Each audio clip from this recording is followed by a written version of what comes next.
Iya. Kita ini punya sejarah. Jadi kita eksis itu karena memang ketika ditelusuri itu ada narasi ke belakangnya ya. Iya. Ada historiografinya itu ada. Ini adalah satu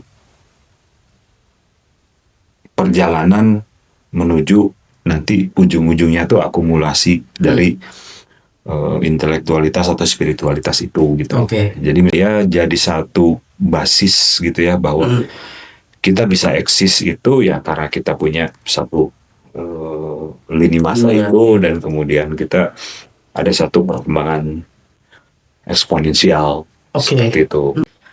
Nah, akhirnya yang terjadi adalah mindset kita pun jadi mungkin ya, kalau belum tercerahkan ya kan akan melihat bangsa kita ini ya memang tertinggal, nggak bisa apa-apa gitu ya, nggak ada pencapaian dan sebagainya gitu.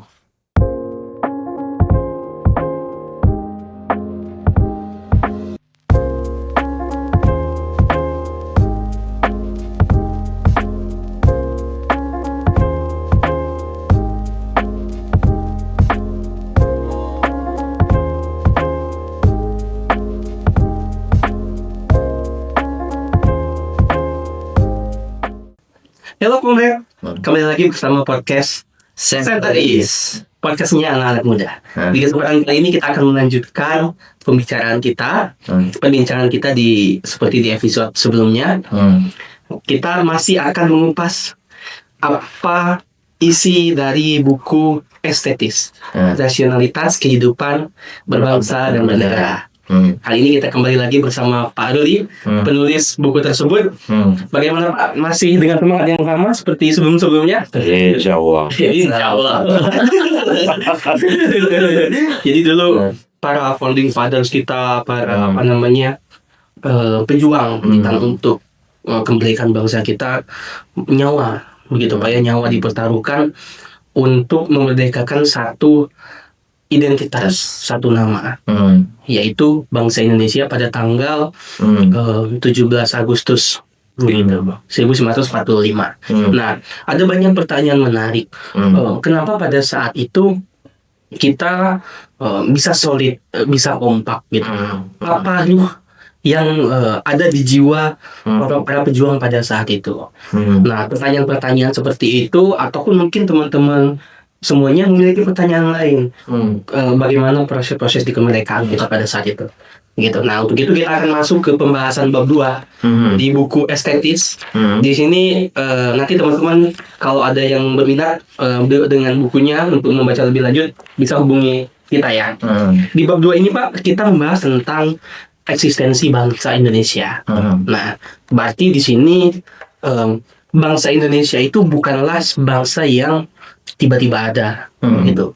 Ada proses yang mungkin panjang atau seperti apa sehingga bangsa Indonesia itu bisa terbentuk dan bisa memerdekakan diri begitu. Nah, kira-kira menurut pandangan yang ada di buku Bapak tentang eksistensi bangsa Indonesia ini seperti apa? Dan mungkin refleksinya nanti seperti apa yang di kondisi sekarang. Oke, mungkin sebelum ke situ ya kita sedikit kayak rekap gitu ya dari yang kita kemarin bahas itu. Jadi ya bangsa Indonesia ini adalah bangsa yang berkarya, berpikir, kontemplatif dan sebagainya gitu ya, sehingga punya satu kapasitas spiritual, kapasitas intelektual gitu ya, kapasitas mental dan jasmani mungkin ya. Karena kan kalau saya kurang fit juga kan kita suka sulit gitu ya mencapai sesuatu. Nah, hal ini tuh kan dibangun secara internal maupun eksternal. Jadi akhirnya kalau yang eksternal itu ya ada lingkungan, ada situasi kondisi geografis gitu kan, bahkan sampai geologis gitu yang terjadi perubahan-perubahan kontur muka bumi dan sebagainya gitu ya, yang seperti tadi sempat diskusi juga bahwa ternyata antara Jepara dengan Pulau Jawa itu awalnya terpisah gitu ya. Kemudian karena ada proses tertentu ya sekarang jadi Besar. jadi satu Besar gitu besar, ya, ya. seperti itu. Nah itu kan satu kondisi yang akhirnya bisa mempengaruhi cara berpikir gitu ya.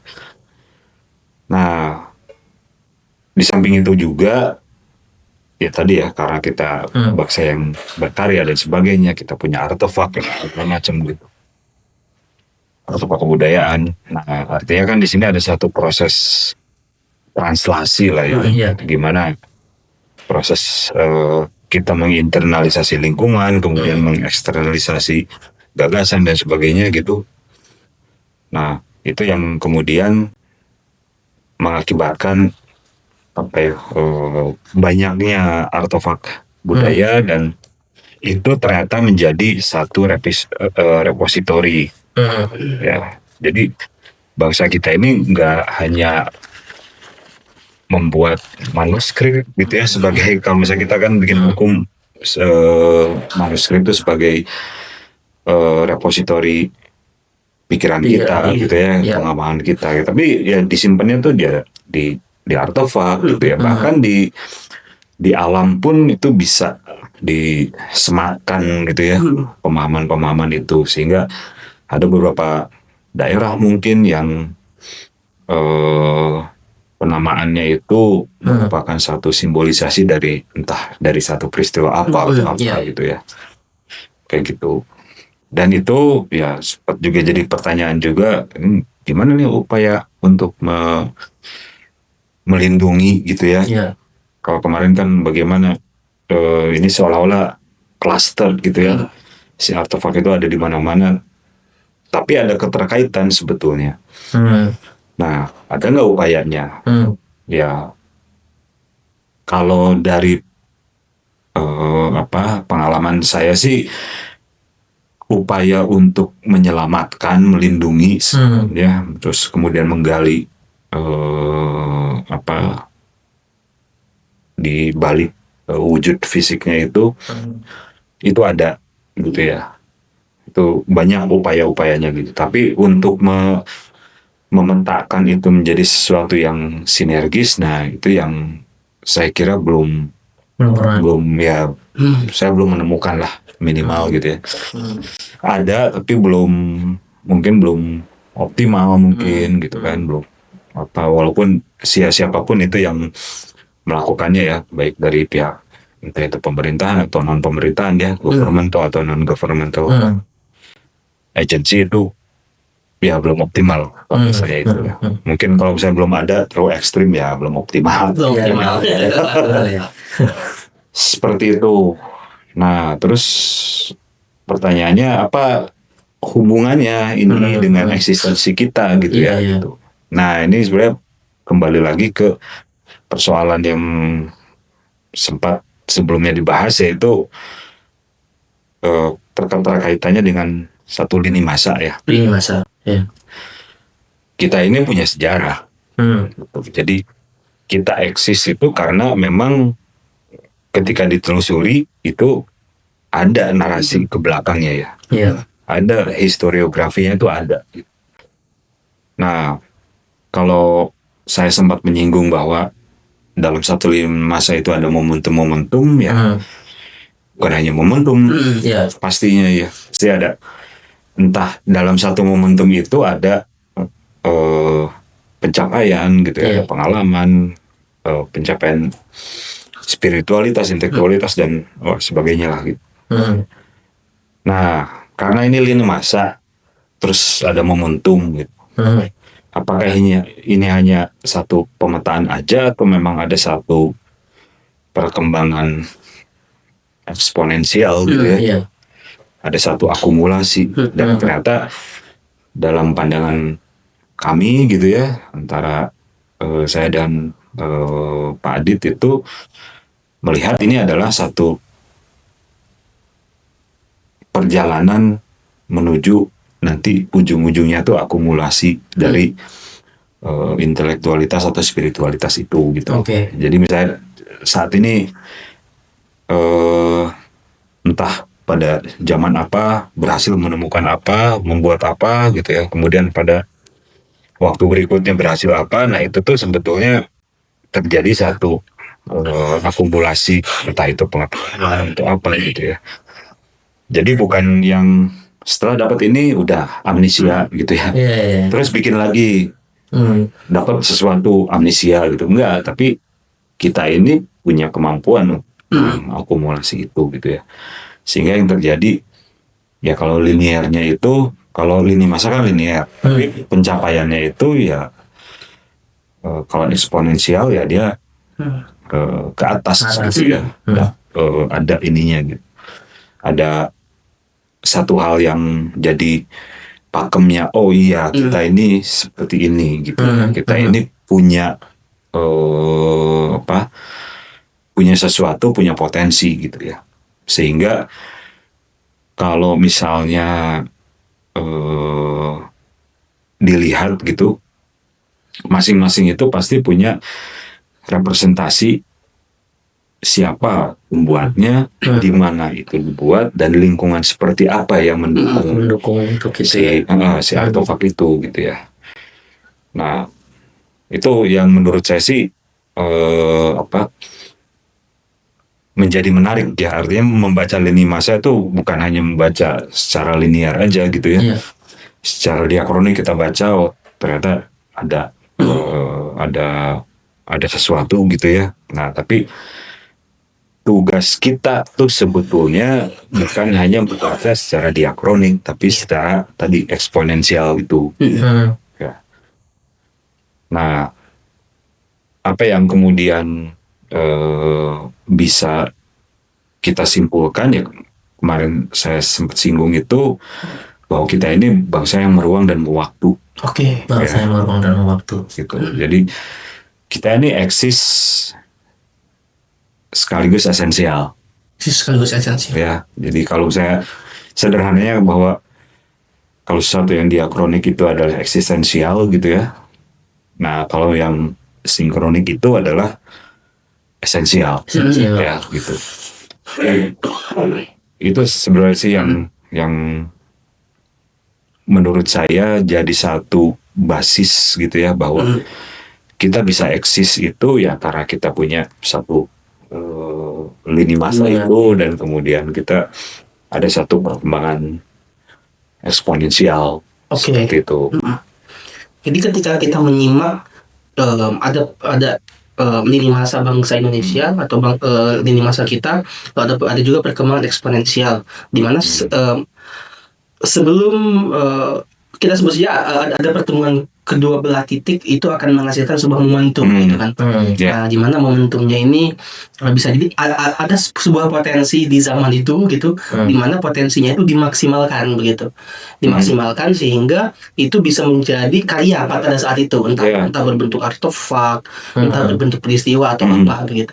Nah, itu kita sampai di titik tersebut. Lalu setelah kita berhasil di titik itu, tentu saya melihat lini masa kita ini selalu berkembang ke atas begitu. Lalu kita bisa melihat proyeksinya, begitu. Kita bisa melihat proyeksinya sehingga ketika kita melihat sebuah proyeksi, potensi apa yang harus berfungsi untuk mencapai momentum yang kedua, sampai mungkin sekarang sudah terjadi jutaan atau mungkin berapa momentum ya, ribuan momentum. Karena saya melihatnya begini, ketika dua buah titik antara fungsi dan peran itu tidak bertemu, berarti lini masa kita tidaklah linear dan cenderung ke atas, tetapi mungkin justru seperti parabola dan nanti akan melingkar gitu.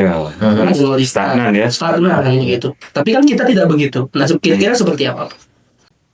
Itu yang mungkin bisa jadi menarik ya, itu tadi bahwa kita seolah-olah berputar aja di situ gitu ya. Gitu.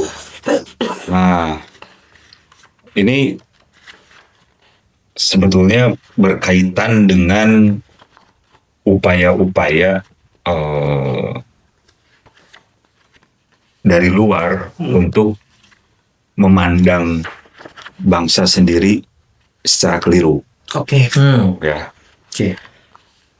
Dan jadi ini seolah-olah jadi framing ya. Kita ini seolah-olah di kotak-kotakan gitu ya. Jadi nggak ada satu pencapaian, nggak ada satu perjalanan peradaban gitu ya. Jadi kita seolah-olah pencapaian kita tuh hanya di satu momen tertentu. Oke. Ya. Nah, sifatnya framing itu kan ini mohon maaf nih kalau saya ngejawabnya agak loncat ya. Jadi framing itu kan kalau kita memframing sesuatu itu kan yang kita kunci itu yang dianggap signifikan. Oke. Padahal kayak ini nih ya, saya melihat si botol ini gitu. Ketika saya framing, padahal kan ada botol kiri kanannya gitu kan. Nah, itu tuh dianggap nggak dianggap nggak signifikan. Yang signifikan yang terekam ya. Yang ada dalam framing itu. Oke. Ya, jadi terjadi satu reduksi realitas gitu kan. Nah, dalam pandangan kami di buku itu ya, walaupun nggak spesifik ya tentang framing, tapi itu adalah salah satu upaya dalam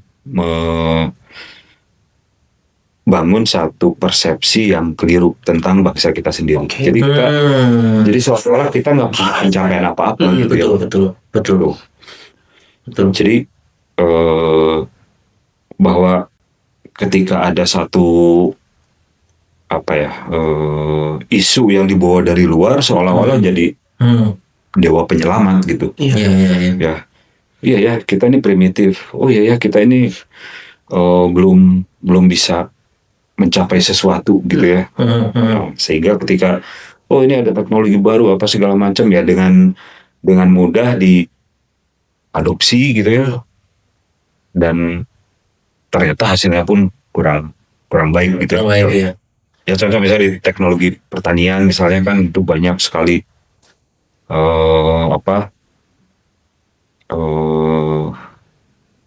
infiltrasi dari luar gitu ya. Ini untuk alat menghilangkan hama misalnya atau apa gitu kan. Tapi ternyata ada juga yang nggak berhasil gitu kan, yang malah merusak gitu kan, malah apa segala macam gitu. Nah, satu hal yang sering kita lupa itu bahwa masyarakat tradisional itu gitu ya, kalau saya boleh mengategorikan atau membangun satu kategorisasi, ada kita dipandang tradisional gitu ya. Kemudian muncul satu sosok modern misalnya, modern seperti itu. Nah, satu yang sering dilupakan itu adalah bahwa sebetulnya masyarakat tradisional itu udah mampu mencapai satu titik optimal. Titik optimal. Ya, banyak hal yang bisa diukur. Contohnya misalnya seperti masyarakat tradisional itu katakanlah ada isu masyarakat tradisional itu harus dibantu teknologi gitu ya. Saya nggak yakin sebetulnya masyarakat tradisional itu nggak punya kapasitas untuk membangun teknologi gitu. Jadi memang kelihatannya cangkul, sederhana, alat pertanian sederhana, tapi itu tuh udah optimal gitu ya. Sesuai dengan karakter mungkin, sesuai dengan karakter tuh karakter orangnya, karakter tanahnya, karakter apanya gitu ya. Jadi mereka tuh sebetulnya udah punya satu temuan gitu ya, teknologis. Gitu. Dan itu sebetulnya udah sesuai dengan apa yang mungkin mereka upayakan gitu ya setiap harinya dan sebagainya, dan ya itu yang optimal, teknologi itu yang optimal. Jadi kita pun kadang salah melihat bahwa teknologi canggih itu seperti apa gitu ya. Ya sekarang justru kecanggihan itu sebenarnya punya waktunya sendiri. Betul. Kita kan bisa aja melihat apa misalnya kayak handphone kan. ya ngeliat handphone, oh ini udah canggih udah apa gitu ya. Ya tapi dalam konteks tertentu, khususnya untuk yang kaitannya dengan hal ini gitu ya, sebetulnya masyarakat kita gitu ya, bangsa kita itu udah mencapai hal itu gitu ya. Yang sempat jadi pikiran saya gitu ya, ketika memandang candi katakan Borobudur gitu ya. Ini apa ya? Proses pembelajaran seperti apa? Craftsmanship seperti apa sehingga relief itu sama kualitasnya. Semua loh. Kalau misalnya enggak ini dibuat satu orang, masa iya sih segede gini gitu kan, dibuat sama satu orang gitu kan. Dia kan pasti ada satu mobilisasi gitu kan. Oh enggak kok, itu ada teknologi cetak. Oke, zaman itu teknologi cetak seperti apa gitu. Kalau misalnya memang sudah bisa membuat seperti Lalif itu gitu ya, Lalita Vistara itu rapi, detail dan sebagainya ya, detail dalam ini ya, detail pada masa itu gitu kan. Ya berarti mereka udah bisa mencapai kapasitas tertentu dong. Nggak bisa bahwa ini teknologi kuno gitu ya. Harusnya bisa pakai ya, kalau misalnya sekarang mungkin pakai laser cutting gitu kan, dibuat seperti itu. Ya itu narasi sekarang, tapi narasi dulu kita harus melihatnya dengan semua yang terbatas gitu ya. Belum ada penemuan James Watt gitu, belum ada penemuan Alexander Graham Bell dan sebagainya gitu. Ya ternyata kita sudah mencapai tahap itu. Ya. Nah, itu yang kemudian sering seolah-olah dinegasikan gitu ya. Yang dihembuskan tuh bahwa kita ini masih tertinggal, kita masih apa, masih gimana gitu kan. Pokoknya kita dikategorikan masuk dunia ketiga gitu ya. Negara dunia ketiga. Oke, dalam konteks-konteks tertentu ada apa nih? Ya. Nggak bisa semua konteks menjadikan kita sebagai negara dunia ketiga. Saya sih nggak terima ya. Karena pencapaian intelektualitas kita udah terbukti kok dengan artefak budaya sesederhana apapun gitu ya, seperti itu gitu. Nah, jadi balik lagi ke persoalan framing itu, ada hal-hal yang kemudian realitas-realitas yang kemudian direduksi sehingga yang dicari itu adalah yang dicari dan bombardir kita ini adalah tradisional, tertinggal gitu, misalnya seperti itu. Narasinya seperti itu. Sehingga ya itu yang kemudian jadi alasan untuk yang lain itu katakanlah banyak dewa penyelamat gitu kan yang ininya yang datang ke kita. Nah, akhirnya yang terjadi adalah mindset kita pun jadi mungkin ya, kalau belum tercerahkan ya akan melihat bangsa kita ini ya memang tertinggal, nggak bisa apa-apa gitu ya, nggak ada pencapaian dan sebagainya gitu. Nah, jadi padahal di balik itu yang tadi ya, yang esensial ada pencapaian spiritual dan sebagainya, itu ditutup. Itu ditutup. Dan akhirnya ya kita katakan ya, kebetulan saya di lingkungan di dunia pendidikan ya, kita ditutup, kemudian muncullah standar-standar luar gitu kan. Kita harus ngikutin, terus kita dibanding-bandingin dengan pencapaian yang lain, padahal ya kita sendiri udah paham belum sih dengan kapasitas kita gitu ya. Karena dalam beberapa kasus saya juga dalam keseharian akademik saya juga saya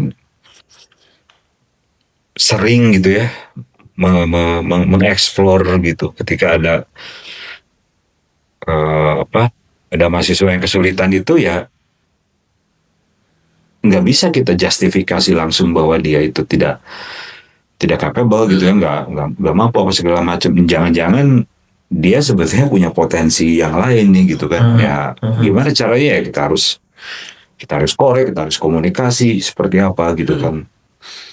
Sehingga ketika kamu bisanya seperti ini, kamu lebihnya di mana, kurangnya di mana, itu kan yang perlu kita Mapping. kita isi, kita mapping gitu ya, sehingga kita bisa ngasih kontribusi lah, ngasih pendalaman dan sebagainya gitu kan.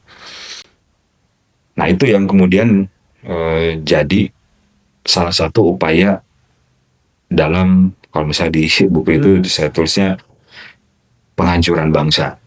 Penghancuran bangsa. Ya. Nah, mungkin ini Pak, sekarang kan banyak ya Pak ya, kan dari dalam buku ini kan memang kita fokus utamanya adalah ke bangsa ya Pak ya. Ya. Cuman in a way orang masyarakat hari ini kan ya taunya rakyat gitu Pak ya. Dan kadang itu nggak bisa membedakan gitu antara bangsa dan rakyat, seolah-olah itu sama gitu kan. Nah kalau dari pandangan Pak Ruli di dalam buku ini Pak, gimana bangsa dan rakyat itu? Maksudnya apakah, kalau tadi kan kita bicara soal teknologi yang mungkin pada zaman dulu itu udah optimal pada saat itu gitu ya, dalam mempertimbangkan aspek ya background pengalaman, kemudian lingkungan pada masa itu gitu ya, dan ini nggak mengganggu keseimbangan alam gitu ya. Pada masa kita udah menemukan itu gitu ya. Nah terus kemudian, rakyat ini kan seolah-olah bisa dibilang itu ya sekelompok orang aja gitu. Maksudnya yang, nah itu apa yang membedakan itu antara bangsa dan rakyat gitu di dalam buku ini? Oke. Saya nulis tentang bangsa dengan rakyat nggak ya? Oke. Tapi intinya jelas ada perbedaan ya. Kalau merefleksikan dari buku ini bahwa sebagai bangsa yang meruang dan mewaktu gitu. Artinya ada satu proses internal gitu ya, proses eksternal gitu. Nah, jadi yang membedakan adalah kelekatannya dengan ruang waktunya. Oke, terikat begitu. Terikat dengan ruang waktunya. Oke. Dan kalau misalnya memang tadi rakyat gitu ya, kalau saya kita ambil bahasa asingnya kan ya citizenship ya gitu ya, seperti itu gitu. Ya. Nah kayak artinya ini boleh jadi adalah persoalan administratif, bukan menyasar ke esensinya ya. Oke. Ya kita lah, kita mengaku bangsa Indonesia tapi punya KTP juga. Betul. Gitu ya, artinya satu komunitas yang disebut negara itu kita sah karena kita punya nomor KTP. Gitu. Oke. Berarti para pemain sepak bola naturalisasi itu rakyat ya. Rakyat. Ya. Jadi dianggap sebagai bagian dari komunitas itu karena punya bukti. Oke. Ya. Kita juga sebenarnya punya bukti ya, bahwa betulkah kita ini adalah terikat dengan ruang dan waktunya gitu ya. Entah mungkin dengan penggunaan bahasa, dengan penggunaan apa gitu ya. Tapi yang jelas ada satu skema tubuh kita gitu ya. Kalau saya di sini membedakannya kan kita kenal jasmani rohani gitu. Nah, tapi di sini ada image dan skema gitu ya. Kalau si teorinya si Merleau-Ponty itu image body dan body skin. Ya. Nah, image itu ya yang terlihat ya. Tapi yang tidak terlihat rohani itu skema gitu. Nah, ada skema-skema yang kemudian mendorong ke arah negara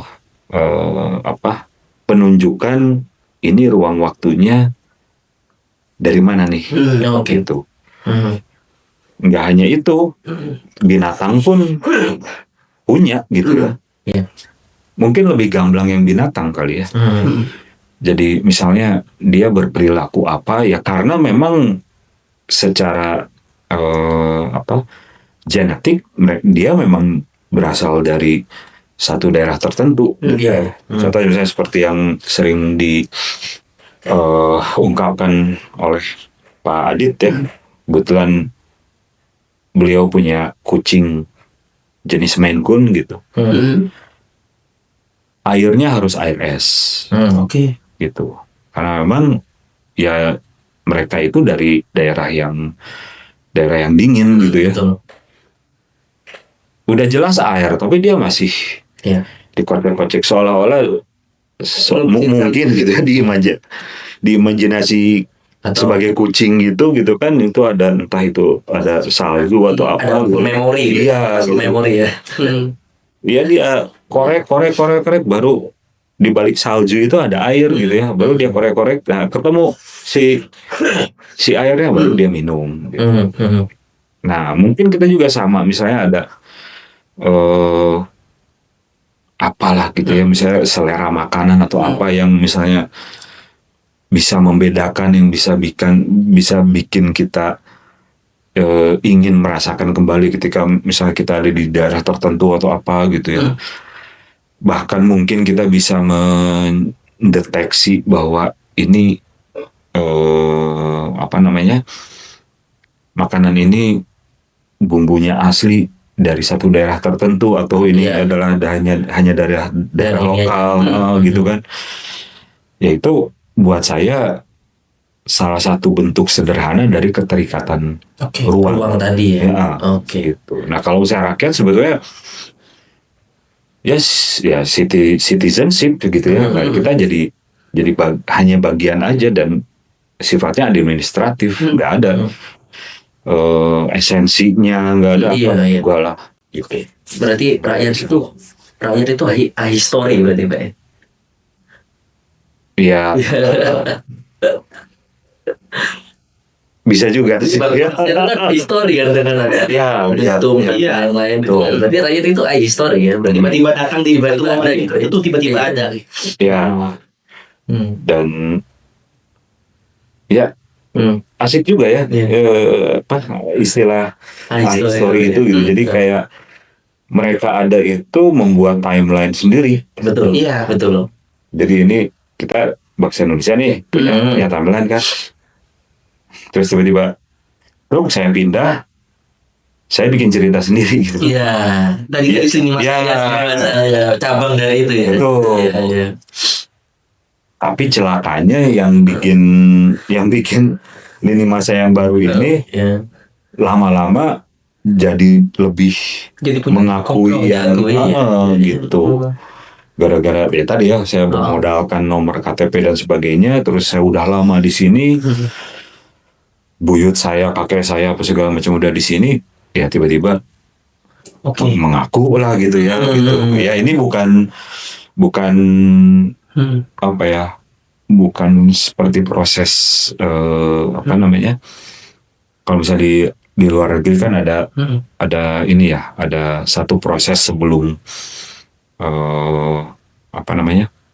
jadi warga negara diakui oleh warga negara gitu kan.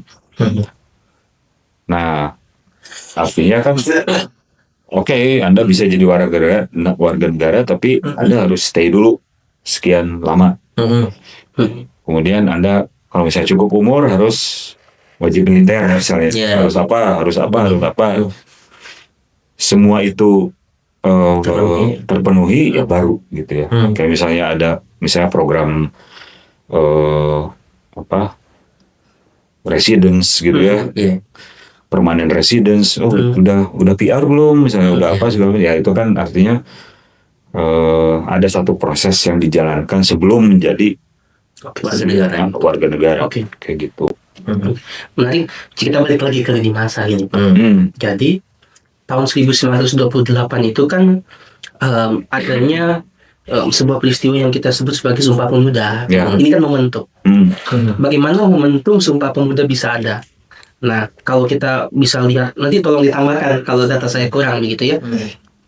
Em, Sumpah Pemuda terbentuk itu karena adanya semangat sepenanggungan yang sama begitu. Lalu diikatlah oleh sebuah sumpah yang disebut Sumpah Pemuda dan mengikrarkan diri. Kita dari berbagai macam bangsa begitu, lalu kita terikat dalam satu bangsa yang sama, bangsa Indonesia, bahasa yang sama, bahasa Indonesia. Lalu tanah air karena secara geografi barangkali cirinya sama begitu, tanah air semua wilayah gitu kan, walaupun ini ada perbedaan hewan dan tumbuhan di wilayah Papua dan Indonesia, tapi itu tidak menjadi soal. Yang titik poinnya adalah para pendiri bangsa kita mengikrarkan diri. Lalu setelah mereka mengikrarkan diri, ini menjadi salah satu tanda potensi-potensi yang ada di bangsa ini, begitu kan? Ada potensi bahasa, potensi tanah air yang sama, begitu. Lalu ada potensi senasib sepenanggungan yang sama, itu berfungsi sehingga mereka mengikat diri dalam satu bangsa yang sama. Lalu pada saat itu mereka memiliki proyeksi. Nah, ketika potensi dan fungsinya sudah terbentuk, dia akan naikkan mulai proyeksi. Berarti barangkali proyeksinya merdeka begitu. Nah, setelah merdeka ada proyeksi selanjutnya begitu kan, ada proyeksi selanjutnya.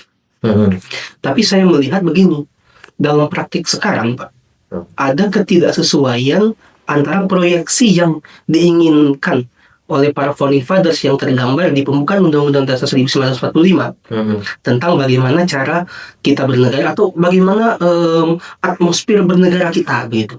Kan sekarang penuh dengan praktik kecurangan, gitu, money politik ada di situ dan lain sebagainya. Nah, ini menyambung dengan statement yang tadi, ketika garis lini masa itu sudah berhasil dikendalikan oleh kelompok, gitu, selain bangsa Indonesia yang ahistori. Yang ahistori. Berarti jangan-jangan seperti pertanyaan saya di awal tadi, ini yang membuat kita seolah melingkar di tempat yang sama. Bagaimana, Pak?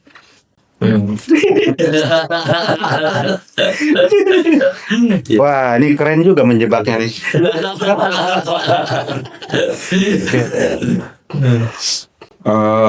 Kayak tadi tahun 28 itu jadi satu langkah. Oke nih, identitas kita ini ya, sepakat ya, gitu kan, gitu. Udah tahun 45, 17 Agustus 45 ya kita merdeka nih, bangsanya ya percuma dong ngaku-ngaku tapi kita nggak merdeka ya. Betul. Artinya apakah kita hanya ngurusin identitas saja gitu kan, tapi kita nggak bisa melakukan apa-apa gitu kan. Oke. Nah, terus tadi menyinggung pembukaan, dan memang di pembukaan di alinea 4 itu menurut kami ya, menurut saya dan Pak Adit gitu, itu justru yang alinea 4 itu sebenarnya jelas banget. Jadi kita nih udah punya identitas, ya. Terus kita udah merdeka. Nah, ini sebetulnya kita ini bangsa yang cerdas. Kita ini sadar bahwa ini semua harus dikelola. Oke. Iya. Gitu. Oleh karenanya dibentuklah yang namanya negara. Iya. Gitu. Artinya ya negara itu IO sih sebetulnya. Betul. Iya, betul. Untuk mengelola itu bangsa gitu kan. Ini kita punya SDM nih, ya, sumber daya manusia, kita punya potensi alam segala macam gitu. Sebetulnya bukannya bangsa ini nggak mampu gitu ya, dalam arti katakanlah misalnya ini bebas-bebasnya gitu ya, udah nggak usah bikin negara, udah ya langsung deh gitu. Iya. OTB gitu, organisasi terbentuk gitu ya. Bisa, saya yakin bisa. Kalau kita bangsa cerdas kok. Iya. Tapi kan nggak gitu ya cara permainan, bahwa ada satu kesadaran bahwa kita ini adalah bagian dari masyarakat dunia. Iya. Gitu. Bahwa ada aturan-aturan, ada kaidah-kaidah yang memang akhirnya mendorong kita untuk mengikuti itulah, Iya, gitu ya. betul. Karena kan nantinya tuh pastilah ada interaksi, gitu ya, Iya. kerjasama. Kerjasama segala macam tuh. Nah, jadi ketika kita menyerahkan ke IO gitu ya, menyerahkan kepada negara.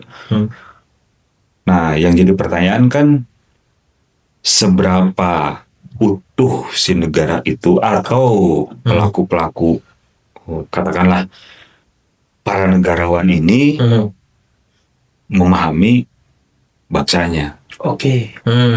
Gitu. Nah, artinya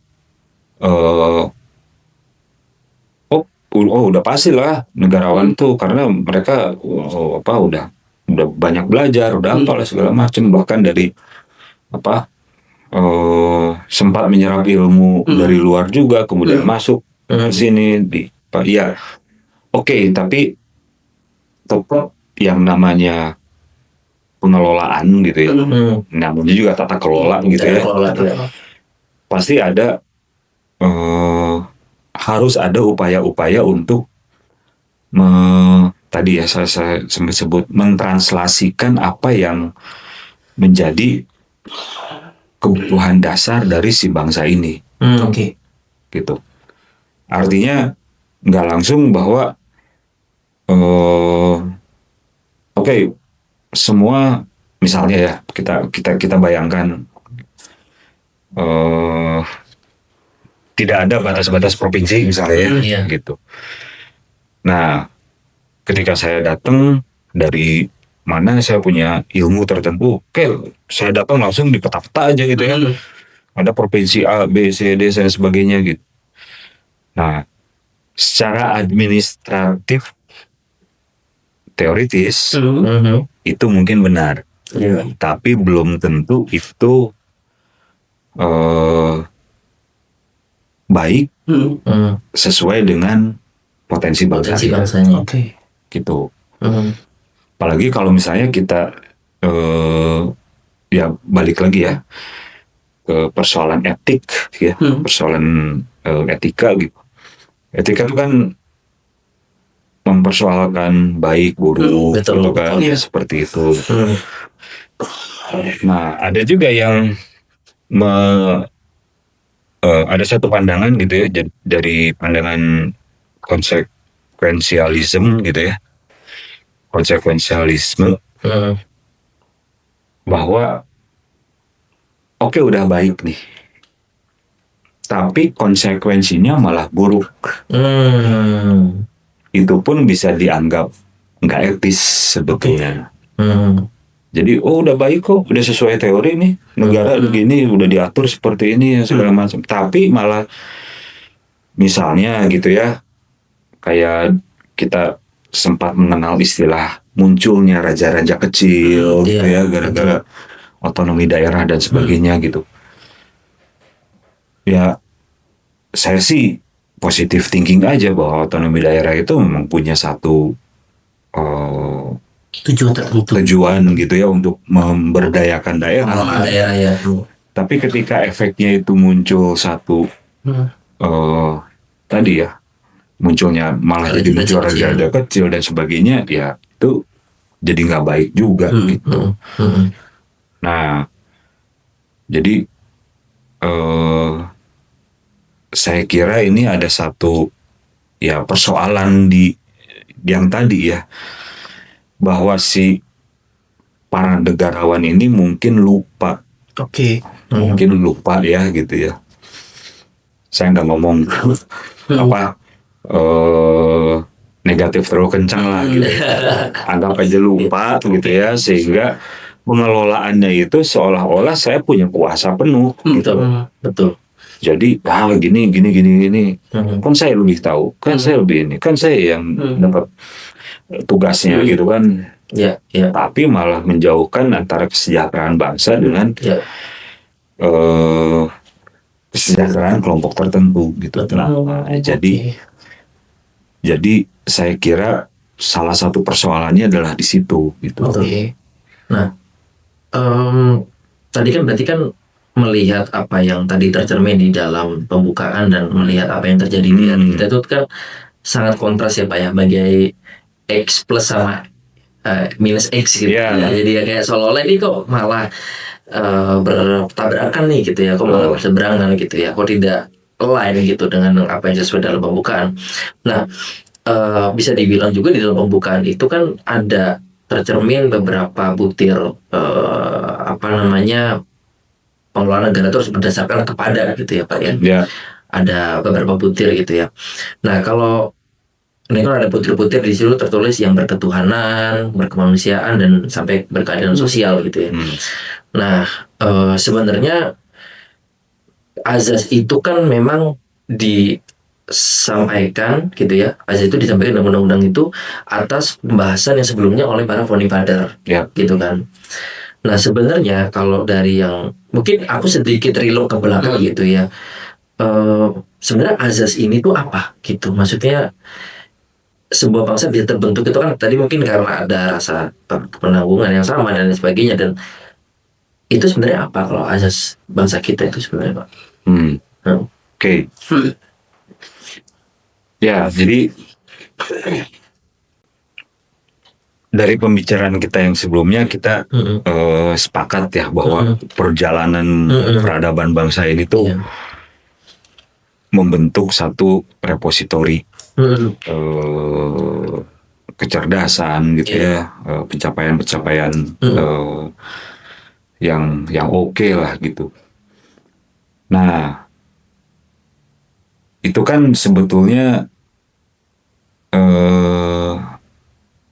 jadi satu apa ya, kalau misalnya saya yang saya pribadi pelajari gitu ya, artinya kan nggak berhenti dalam satu yang konkret.